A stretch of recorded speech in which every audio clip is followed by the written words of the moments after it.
विद्यार्थियों नमस्कार विद्यार्थियों। राजकीय कन्या महाविद्यालय सवाई माधोपुर के यूट्यूब चैनल पर बीए भाग द्वितीय वर्ष हिंदी साहित्य प्रथम प्रश्न पत्र की कक्षा में आप सभी का बहुत बहुत स्वागत है। हम इस कक्षा में उद्धव शतक नामक जो पाठ्य पुस्तक है आपकी वो पढ़ते आ रहे हैं और आज की इस कक्षा में हम उद्धव शतक के छंद संख्या 91 और छंद संख्या 92 दो जो छंद हैं वो पढ़ने जा रहे हैं। छंद संख्या 91 वो देखिए।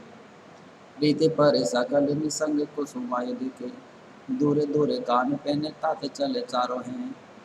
कहे रति ना करे बिहाए बरे मानस को लीन है उल्लास हंस पास दूरी बारो है। पाला परे आस पहने भावती बतास बारी जाते को मिलाते ही यो कमली हमारो है। सटे ऋतु वह है कहूँ अनत देवगन सत्य ऋतु वह है कहूँ अनत दिगंतनी में एते तो हेमंत को निरंतर पसारो है। ये जो छंद है, इस छंद में कुछ कठिन शब्द के तौर पर निसंग, निसंग का मतलब होता है तरकस। कुसुमायुध कामदेव के का जो खजाना है बाणों का उसके लिए आया है। और बतास, बतास का मतलब बातें या बात करने की इच्छा या वायु। और बिहाई छोड़ना, उल्लास उल्लास,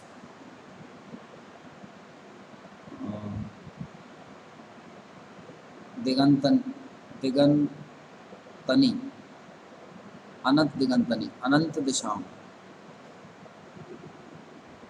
इस छंद में चूँकि हम निरंतर उद्धव शतक में जो है षड्ऋतु वर्णन के माध्यम से गोपियों की जो विरह वर्णन की स्थिति है वो पढ़ते आ रहे हैं।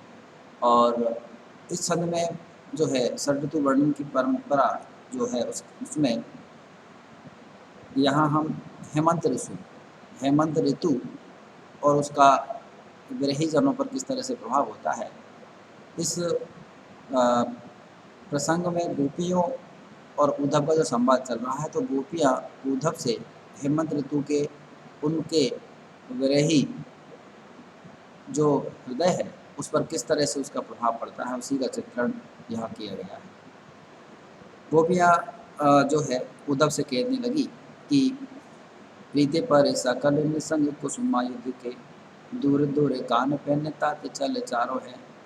कि हे उद्धव, ये जो कामदेव है उनके जो बाण होते हैं काम बाण, वो शायद उनका जो तरकस है वो खाली हो गया है, क्योंकि उनके जो कामदेव के जो बाण है वो कृष्ण पर नहीं चल रहे हैं, कृष्ण पर उनका कोई प्रभाव नहीं पड़ रहा है। अथवा जो कृष्ण है वो कहीं दूर दूरे यानी छुप गए, कान कहीं कृष्ण दूर जाकर छुपे हुए हैं और छुप गए और उन पर उनका कोई प्रभाव नहीं पड़ता। कहे रते ना करे बिहाय बारे मानसी को लीनो है उल्लास हमसे पास दूर वारो है।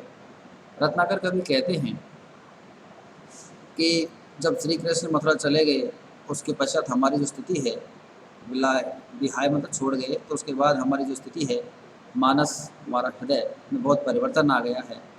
लीनो है उल्लास हंस पास दूरी बार है। और जो हमारे हृदय में जो उल्लास रूपी हंस, उल्लास हृदय में जो उल्लास रूपी हंस है, हमारा हृदय का जो मानसरोवर है उसमें उल्लास रूपी जो हंस है वो कहीं दूर चले गए हैं, उससे छोड़ करके दूर चले गए हैं, यानी हमारे हृदय में उल्लास अब नहीं रहा। पाला पर आस पहने भावते बतास बारी जाति को मिलाते ही यो कमल हमारो है। और उस पर जैसे शीत ऋतु हेमंत ऋतु में जो पाला पड़ता है तो कमल कुमला जाते हैं, वैसे ही श्री कृष्ण दूर हमसे चले गए और हमारे हृदय में जो उनके आने की आस और उम्मीद थी वो भी आपके संदेश से जाती रही। और उस हंस जो आस और उम्मीद का जो हंस था वह हमारे हृदय का सरोवर मान सरोवर छोड़कर कहीं चला गया और उससे अब हमारे हृदय पर जैसे सभी दिशाओं पर आशाओं का तुषारपात हो रहा है, अर्थात हमारे हृदय में निराशाओं का घर होता जा रहा है और हमारे हृदय में जैसे पाला पड़ रहा हो। इसलिए हमें एक बार भी जो है बात करने की इच्छा नहीं होती, यानी हमें जो जब हृदय में निराशा हो जाती है तो किसी से कोई बात करने की इच्छा नहीं होती नहीं। और वैसे ही जब पाला पड़ता है तो उस समय हवा पाले के मौसम में हवा जो है वो और अधिक दुखदाई लगती है। आगे को पे कहती सटे ऋतु वह है कहूँ अनत दिगंतन में इते तो हेमंत को निरंतर पसारो है। कवि कहते हैं कि जो 6 ऋतुएं हैं, कहने के 6 ऋतुएं होती है और वो अलग अलग तरह का अनुभव देती है, लेकिन यहाँ हमारे हृदयों में तो हमेशा जो है हेमंत ऋतु ही बनी हुई है, अर्थात हमेशा निराशाओं का जो पाला है वो हमारे हृदय पर पड़ता रहता है। और इसलिए यहाँ तो निरंतर हमारे हृदय पर, क्योंकि श्री कृष्ण के चले जाने के पश्चात जो मौसम आता और जाता है सभी दुखदायी होते हैं, सभी विरह की पीड़ा को और अधिक बढ़ाने वाले होते हैं। तो इसलिए हेमंत ऋतु हमेशा बनी रहती है। तो यहाँ हेमंत ऋतु के माध्यम से गोपियों की जो विरह व्यथा है उसका चित्रण कवि ने किया है, उसकी विदग्धता और अतिशयता जो है उसकी व्यंजना की है। और हेमंत ऋतु को कामोत्तेजना को और अधिक बढ़ाने वाला यहाँ बताया गया है। षड ऋतु वर्णन जो कवि रूढ़ी है उसका चित्रण यहाँ पर किया गया है। इस छंद में अनुप्रास के अलावा आप सांग रूपक और निरंग रूपक, उल्लास, हंस, हियो कमल आदि में देख सकते हैं। इसके अलावा श्लेष जो है उसका भी यहाँ पर आप सौंदर्य देख सकते हैं। इसमें जो छंद है इसके अंतर्गत ये जो वही कवित छंद का उदाहरण है और कवित छंद की अति गति प्रशस्त है। आप अब हम दूसरा जो छंद है वो देखें, छंद संख्या 92। छंद संख्या जो 92 है पहले वो देखिए। कापे कापे उठते करे जो करे चापे चापे और ब्रजे बासनी के ठिठुरे ठनी रहे कहे रति ना करे न जीवन सुहाते रंच पाला की पटा से परे आसन घनी रहे बारले में बिसा दे विकास न प्रकाश करे आलनी बिलास में उदासता सनी रहे माधव के आवने की आवती ने बात ने को माधव के आवने की आवती ने बात ने को नित्य प्रति ताते तुलसी से बनी रहे। ऋतु वर्णन की जो परंपरा है उसी में ये जो अगला छंद है इसमें हेमंत के पश्चात शिशिर ऋतु का विरही जनों पर कैसे प्रभाव पड़ता है, तो गोपियाँ और उद्धव के माध्यम से के प्रसंग के माध्यम से कवि ने जो विरही हृदय है उस पर शिशिर ऋतु के प्रभाव की अभिव्यक्ति छंद की है। तो इसमें कुछ कठिन शब्द देखिए। काँप काँप यानी काँपना, चाँप चाँप दबा दबा करके, और ठिठुरना ठिठुर, ठनी रहे ठिठुरन का बना रहना, पटास पाला की पटास, पाले की जो कुहास है कोहरा उसके लिए कहा गया।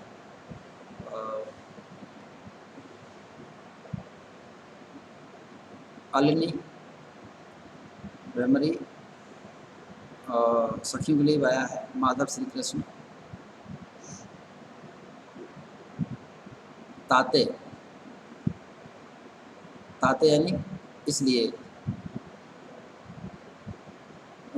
तो गोपियाँ उद्धव से को संबोधित करते हुए कहने लगी कि हे उद्धव कापे कापे उठाते करे जो करे चापे चापे और ब्रज बासनी के ठिठुरे ठनी रहे कि शीत ऋतु के कारण ब्रजवासिनियों का जो कलेजा है कापे कापे उठाते करे जो उनका जो कलेजा है बार बार काँप उठता है और बार बार दबाने पर भी उनके जो हृदय हैं उनमें जो ठिठुरन है वो बनी रहती है। चाप चाप और ब्रज बासनी के ठिठुरन ठनी रहे, कहे रते ना करन जीवन सुहाते रंचे।